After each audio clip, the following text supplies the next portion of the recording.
अस्सलाम वालेकुम दोस्तों, मैं हूं अमर भट्ट और ये आपका अपना फेवरेट डिजिटल प्लेटफॉर्म आप डिजिटल। हर रोज़ की तरह मैं और तारिक मतीन आज की बड़ी बड़ी खबरें और सबसे बड़ी खबर खान साहब की रावलपिंडी में तकरीर और जिसमें उन्होंने कश्तियां जलाने का ऐलान कर दिया है। जी हाँ, कश्तियां। अब वो कह रहे हैं कि हम इस निज़ाम हुकूमत का हिस्सा नहीं रहेंगे। उनकी तकरीर के और भी चीता नुकात हैं, वो भी डिस्कस करते हैं। लेकिन सबसे बड़ी खबर यही है कि उन्होंने अब असम्बलियों से निकलने का ऐलान कर दिया है। पीटीआई असम्बलियों का हिस्सा नहीं रहेगी। किस तरह नहीं रहेगी ये भी डिस्कस करेंगे सबसे पहले तारिक, उन्होंने इमरान खान की तकरीर उन्होंने जो आज स्टार्ट की अपनी, वो जनरल बाजवा साहब को हिट बैक करने से उन्होंने शुरू किया। और जो जनरल बाजवा की इल्वदाई तकरीर थी जिसमें उन्होंने खान साहब का नाम नहीं लिया था, और लेकिन फिर भी जो उन्होंने इल्ज़ाम लगाए थे, खान साहब ने भी नाम नहीं लिया आज बाजवा साहब का, लेकिन ये लग रहा है कि उन्होंने हिट बैक, ये लग क्या रहा है बल्कि उन्होंने हिट बैक किया है। उन्होंने कहा जी, चूँकि साइफर जो कह रहे थे कि जी साइफर एक ड्रामा था और पीटीआई ने जाली बयानिया बनाया, वो इस साजिश में शरीक थे। बहुत से लोगों के लिए सरप्राइजिंग है, लेकिन इमरान खान साहब जो हैं वो इससे पहले अदालत को भी, जज साहिबान को भी जवाब दे चुके हैं। और इमरान खान साहब रोक के रखने वाले नहीं हैं। वापस नक़्द तो उन्होंने वापस कर दिया है। जनरल बाजवा साहब ने जो खिताब किया उस पर बहुत से तज्जियाकार ये कहते हैं कि ये नहीं होना चाहिए था। यौम शहदा का खिताब था, आउटगोइंग स्पीच थी, and it should have come to an end with no controversy, but हुई और कंट्रोवर्सी हुई।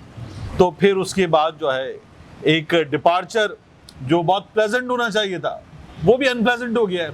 और नाखुशगवार इमरान खान साहब ने उसमें एक तो ये बहुत बड़ा इल्ज़ाम लगाया कि सब साजिश में शरीक थे, तो उन्होंने नाम नहीं लिया जिस तरह बाजवा साहब ने नाम नहीं लिया था, लेकिन उन्होंने उनको कह दिया कि आप भी थे। दूसरा, उन्होंने जो असासों वाली बात है उस पर भी बड़ा ठीक ठाक एक जवाब दे दिया है और ज़्यादा बड़ा जवाब दे दिया। उसके अलावा इमरान खान साहब ने तीसरा आज़म सवाती साहब वाला भी एक जवाब दे दिया है। तो कुछ ज़्यादा हुआ है आज। और इमरान खान साहब जो हैं वो जब भी करते हैं तो खुल के करते हैं तो उन्होंने कर दिया है आज।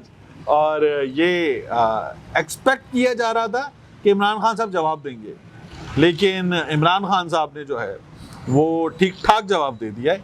अब इदारे से क्या होता है, क्योंकि इमरान खान साहब के जवाब पर हर बार इदारे से जवाब आया है। इमरान खान साहब ने पिछले कुछ अर्से में जितनी बातें की हैं उनका इदारे की तरफ से जवाब आया, गम गुस्से की शक्ल में। हम अपने ऑफिसर्स का, सिपाहियों का दिफा करना जानता है इदारा, ये भी जवाब आया है। तो मुमकिन है कि इसका जवाब आ जाए, लेकिन इमरान खान साहब ने आज जो है वो खुल के जवाब दिया है। लेकिन अब जवाब आता है या नहीं आता, अगर जवाब आता है तो ये नए आर्मी चीफ साहब की जो पॉलिसी है उसको भी डिफाइन कर देगा। लेकिन अब हमारे जो तज्जियाकार वो तो ये कहते आ रहे हैं कि बाजवा साहब ने जाते जाते पॉलिसीज डिफाइन कर दी हैं। और सवाल ये उठता है कि क्या नए इनकमिंग आर्मी चीफ जो है वो इन पॉलिसीज को लेके चलेंगे या नहीं चलेंगे, या अपने अंडर जो उनकी कमांड है उसकी रिवैम्प करेंगे। अच्छा, वैसे देखिए, दो चीज़ें हैं।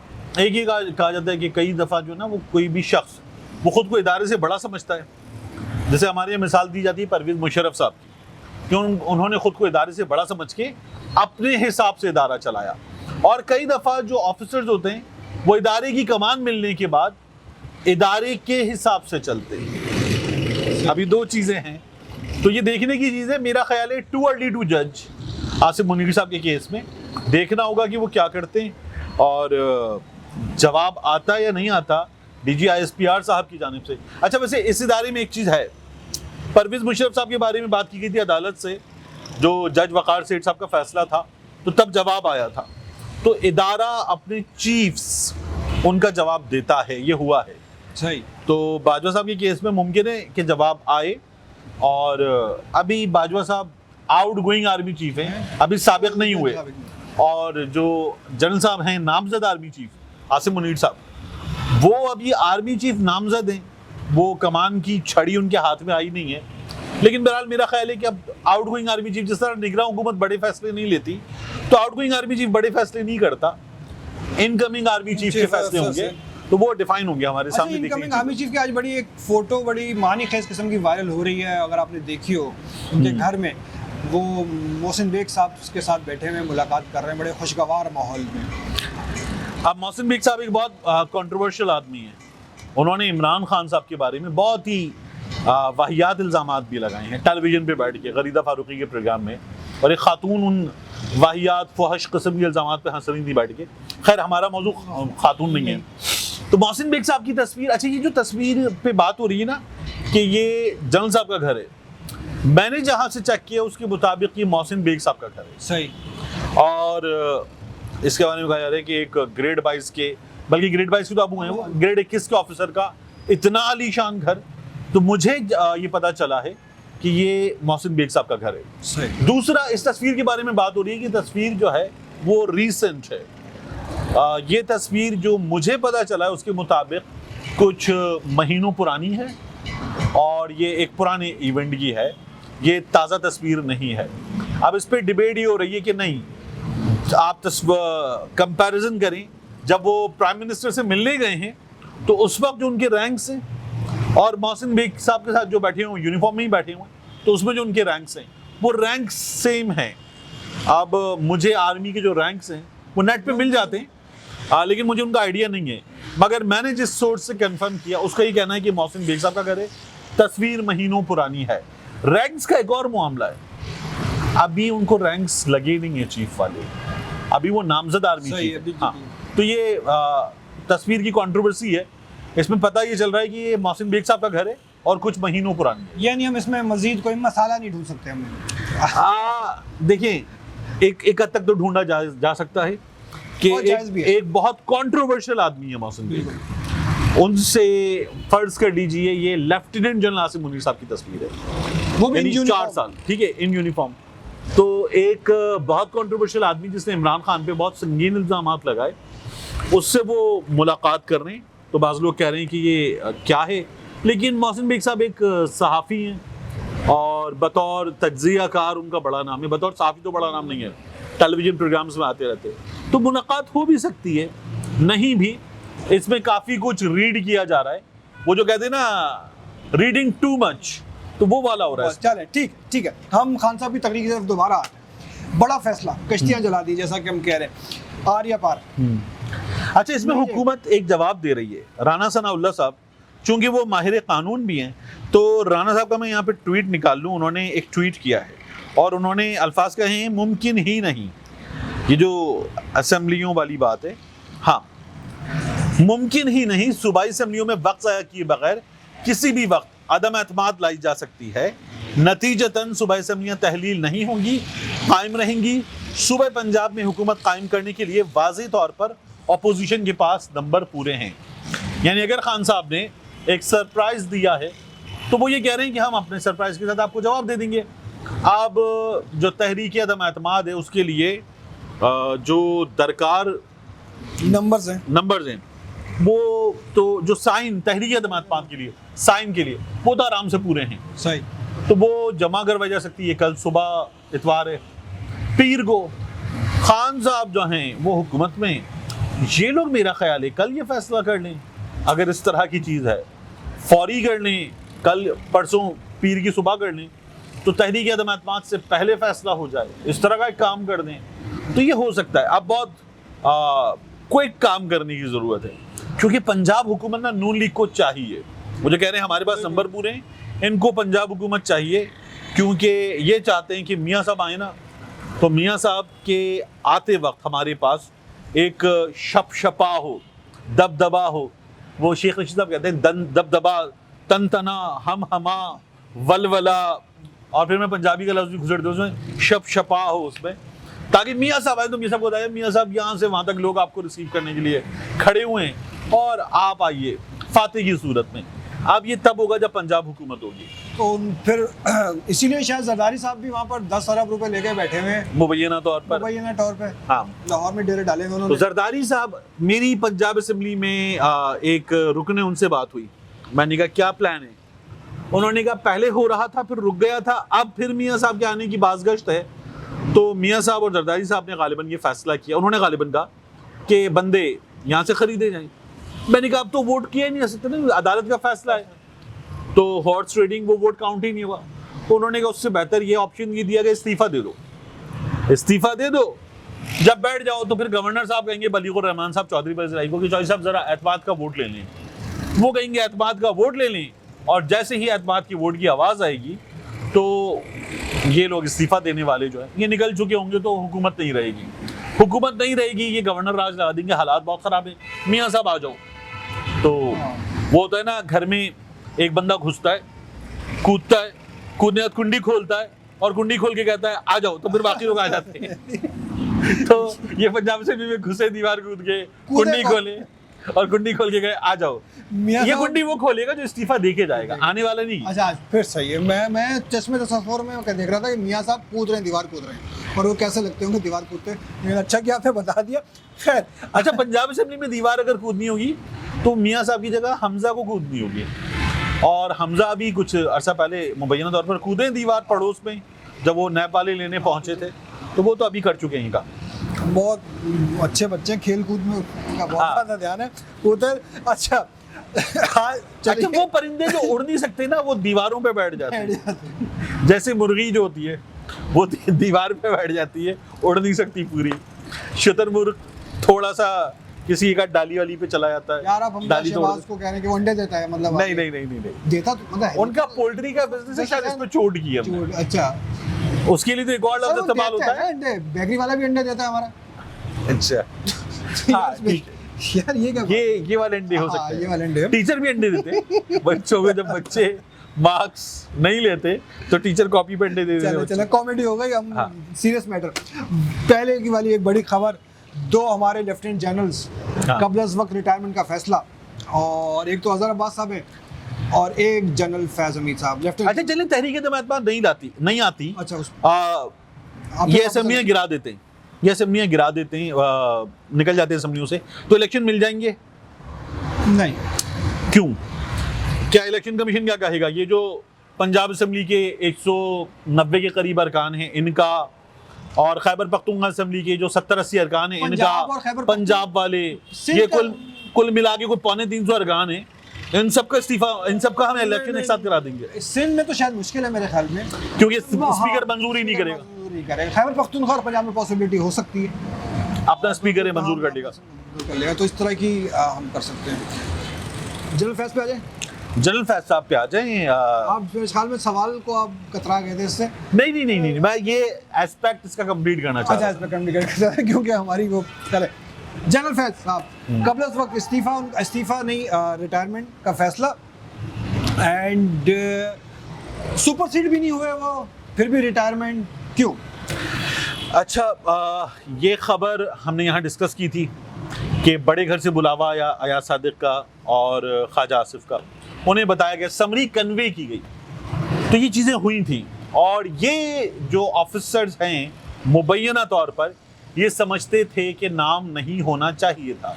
एक नाम जो नून लीग जिद कर रही थी वो नाम था, वो चीफ बन गए, वो हो गया, मुबैना तौर पर ये था। और उसके बाद जो है इन लोगों ने चीफ साहब से कहा था कि जब ये है और जिस दिन आप रिटायर होने उस दिन नहीं है, तो फिर हुकूमत ने कहा कि नहीं, जब समरी आप भेजेंगे तो उस दिन की सीनियरिटी लिस्ट, और हमने रिटेन कर लिया है, चीफ एग्जीक्यूटिव के पास ये अथॉरिटी है, तो हमने रिटेन कर लिया। तो ये हुआ था, इस बुनियाद पे हो गया। इदारे ने ये फैसला किया कि किसी भी तनाज़े से बचना चाहिए, तो समरी भेज दी, वो चीफ बन गए, हो गया। ये तमाम लोग इस बात पर कि ये नहीं होना चाहिए था, रिटायर नहीं हुए, रिटायर्ड हर्ट हो गए, क्योंकि ये हर्ट हुए तो ये रिटायर्ड हर्ट हो गए, और इन्होंने जो है इस्तीफा दे दिया। सही इस्तेमाल किया, वरना आपके भी हर्ट होने का खदशा हो सकता था यहाँ पर, लेकिन है इस्तीफा उन्होंने दी। ट्विटर पर हमने देखा उनके इस इस्तीफे के बाद बड़ा ही वाहियात किस्म का वो चला है, वो ट्रेंड चला है जो अक्सर चल जाता है, जिसके हम कि जी इस्तीफा तो दे दिया है, रिटायरमेंट ले लिया, इनका कोर्ट मार्शल भी हो सकता है। कोर्ट मार्शल क्यों हो सकता है? वजह ये बताई जा रही थी दोनों का, जनरल फैज साहब का बेचारे अज़हर साहब तो किसी गिनती में नहीं आ रहे थे वो, कि उन्होंने इमरान खान साहब के एमा पे इल्ज़ाम लगाए गए, एमा पे इस तरह के इक़दाम किए जिससे फ़ौज का मोरल डाउन हुआ, उनके ख़िलाफ़ एक कैंपेन चली फ़ौज के ख़िलाफ़, लोगों ने फ़ौज पे बेजा तज़हीक आमेर तनकीद की, जिसकी वजह से उनको किसी न किसी जुर्म में, मतलब इस जुर्म में कोर्ट मार्शल का सामना करना पड़ सकता है, जो कि आई नो एक नहीं करना पड़ सकता क्योंकि ऐसा नहीं हुआ बहरहाल। और आपकी क्या टेक है इसमें? अच्छा, कोर्ट मार्शल इदारे में इस लेवल तक कि जहां 3 स्टार जनरल्स की बात हो रही हो, उसकी हमारे सामने माजी में खबरें मौजूद हैं, हुआ है। बट कब हुआ है? जब कोई जुर्म सरजद होता है, कोई वायलेशन होती है, तब हुआ है। तो सख्त तरीन सज़ा है, वो सख्त तरीन सज़ा मिली है। लेकिन जनरल फैज़ साहब के मामले में क्या हमें कोई ऐसी वायलेशन रिपोर्ट होती हुई नज़र आई है? नहीं, हमें तो नहीं आई नजर आई। तो मेरा ये ख्याल है कि ये जो इल्ज़ाम है कि जनरल फैज़ साहब जो हैं वो इमरान खान साहब के लिए मैनेजमेंट कर रहे थे तमाम की तमाम, और ये सब चीज़ें हो रही थी। तो और ये भी बात अजीब और गरीब कि जी उनसे इस्तीफा लिया गया है, उनसे उन्होंने खुद नहीं दिया, मतलब एक बेकार बात है, फजूल बात। नहीं, वो तो इस्तीफा उन्होंने दिया, वो तो सामने आ गया। तो आप देखिए ना, इसी लिस्ट में आसिम मुनीर साहब, साहिर शमशाद साहब, अजहर अब्बास साहब, नौमान साहब, फैज़ साहब, आमिर साहब। आमिर साहब तो हैं, फैज़ साहब और अजहर अब्बास साहब, इन्होंने फैसला किया इस्तीफे का। नौमान साहब ने अभी तक कोई फैसला नहीं किया है। 5 हवालों से खबर आई कि वो ऐसा फैसला कर सकते हैं। ज़्यादातर जो सोर्सेज हैं वो ये कह रहे हैं कि ऐसा फैसला वो नहीं कर रहे, वो रहेंगे। तो बहरहाल ये इंडिविजुअल्स का अपना फैसला है, और मेरा ये ख्याल है कि उस फैसले की एक प्रोबेबल रीज़न है हमारे सामने। उस रीज़न की बुनियाद पर तो कोर्ट मार्शल नहीं हो सकता। चले ठीक है जी, हम सोशल मीडिया तक आ गए, ट्विटर तो हम जाते जाते लास्ट हमारा वो है, हमने एक लाइटर नोट पे इसका इख्तिताम करते हैं। मैंने और आपने, हाँ लाइटर नहीं, अच्छा नहीं वाला लाइटर, वो नहीं अच्छा सिगरेट वाला लाइटर हैवियर वाला लाइटर। अच्छा, वो इख्तिताम हम यूँ कर रहे हैं कि कल हमने वीडियो नहीं की, लेकिन कल हमने एक अदद, मैंने और आपने अपने बहुत ही अच्छे सीनियर सहाफ़ी हमारे समी इब्राहिम साहब, उनकी पिक्चर देखी ट्विटर पे, जिस पे उन्होंने अपनी सेल्फी ली हुई है और उनके पीछे 3 सहाफ़ी दोस्त के साथ इमरान खान साहब का उतरा हुआ प्लास्टर हाथ में एक सोवेनियर लेके खड़े हुए हैं। उन्होंने अपने ट्वीट में लिखा हुआ है कि ये एक तारीखी प्लास्टर है जिसे महफूज कर लिया जाएगा, हम इसको महफूज कर लेंगे। व्हाट द हेल यार, क्यों व्हाट द हेल क्यों? व्हाट मतलब प्लास्टर है, ठीक है, खान साहब का प्लास्टर है, उन्होंने जाके मतलब प्लास्टर हासिल किया, उठाया। प्लास्टर की क्या तारीखी अहमियत है? चले वो वाकई एक तारीखी है, अगर आप उसके हवाले से उसकी तारीखी अहमियत करना चाहते हैं, लेकिन ये तो हम जो डिस्कस करते हैं कि अपने लीडरान की परस्तिश करना, उनको एक एक्स्ट्रा स्पेस दे देना, ठीक है, और आप उनको फॉलो करें, दैट इज़ फाइन, उनकी आप सपोर्ट भी करें, विच इज़ फाइन। अच्छा, तो प्लास्टर जमा करना, लोगों के चपने जमा करना, यार कम ऑन। मेरे मरहूम खालू लुकमान खालू, उनका एक्सीडेंट हुआ, उनकी टांग की हड्डी टूट गई, प्लास्टर बंधा हुआ था। तो अब्बा जो हैं वो उनसे मिलने गए और अब्बू ने मार्कर उठा के उनके प्लास्टर पे ना ऑटोग्राफ के स्टाइल में सिग्नेचर किए। लुकमान खालू ने एक बात की, उन्होंने कहा यार तुम तो ऐसे साइन कर रहे हो जैसे दोबारा मिलोगे नहीं, कोई निशानी छोड़कर जा रहे हो। अब्बा ने कहा क्या पता, हंस के बाद गुजर गई और यूं ही वो सिग्नेचर करके आ गए। उसके कुछ दिन के बाद जो है 13 मार्च 89 अब्बू की डेथ हो गई, और ये चंद दिनों के अंदर हो गई, कुछ मरने वाले हैं नहीं यार मैं ये बता रहा हूँ कि हमारे खालू का वो प्लास्टर जो था वो एक लिहाज से यादगार हो गया, ठीक है। मतलब मैं क्या बता रहा हूँ यार, ये क्या मिसाल है। मतलब अच्छा, कल को कोई ले आएगा जूता, जी ये बड़ा हिस्टोरिकल जूता है, ये नवाज शरीफ साहब को लगाता आगे मिसाइल की तरह हमने संभाल लिया, उनके पास संभालने के लिए है मतलब तो फिर हम उसको भी तनकीद के ही बनाएंगे निशाना। तो अगर वो मिसाल गलत है तो ये मिसाल भी गलत या कोई ले जी ये ड्रिप लगी हुई थी इनको, शरीफ साहब को, जरदारी साहब को लगी थी ये ड्रिप, ये फलाने की पेशाब की वो है नाली है, उस पर ये ऑटोग्राफ है। मतलब क्या ये कौन सी डिवाइड चल रही है? बच्चा अगर आप पूछ रहे हैं कि ठीक है या गलत है, हाँ, तो इसका जवाब तो समी साहब दे सकते हैं। मैं होता तो मैं ये ना करता, ठीक है। समी साहब ने क्यों किया है इसका जवाब समी साहब देंगे। मैं होता मैं ना करता, ये यानी वो प्लास्टर है ना करता। अच्छा, उस प्लास्टर से एक चीज और कंट्रोवर्सी जुड़ गई कि कहाँ जी गोली के जख्मों पे कौन प्लास्टर लगाता है, जख्म खराब हो जाते हैं। तो उसमें वो पैचेस बने हुए थे जख्म खराब होने से बचाने के लिए, और उनकी हड्डी टूटी है उसके लिए प्लास्टर जरूरी था। इसको उठाना जरूरी था या नहीं, तो नहीं, इसको उठाना जरूरी नहीं था। ये ट्रिप की नाली है, ये शरीफ साहब के अंदर गई थी, ये जूता यहाँ लगा था, मतलब आप ये कहना अगली नाली पे मत जाइएगा। सॉरी नाज़रीन, हम थोड़ा सा वल्गर हो गए क्योंकि बात ही कुछ ऐसी थी। समी साहब अगर आपने देखा है तो सर बहुत माजरत, हम थोड़ा सा और नहीं देखा तो अच्छा हुआ। नहीं देखा तो अच्छा हुआ है, एंड हम आपकी रिस्पेक्ट करते हैं सर। और हमने जानबूझ के आखिर में बात की है कि वीडियो का आखिरी हिस्सा कम लोग देखते हैं। बिल्कुल ऐसे ही, बिल्कुल ऐसे ही। और अगर आपने यहाँ तक वीडियो देख ली तो आपका बहुत शुक्रिया। आप कमेंट भी करते जाएं इसको और लाइक भी करते जाएं, और इसको काट के सभी सबको ना भेजिएगा। काट के नहीं भेजिएगा। आपका बहुत शुक्रिया। इसी तरह हंसते मुस्कुराते कल फिर इंशाल्लाह ताला।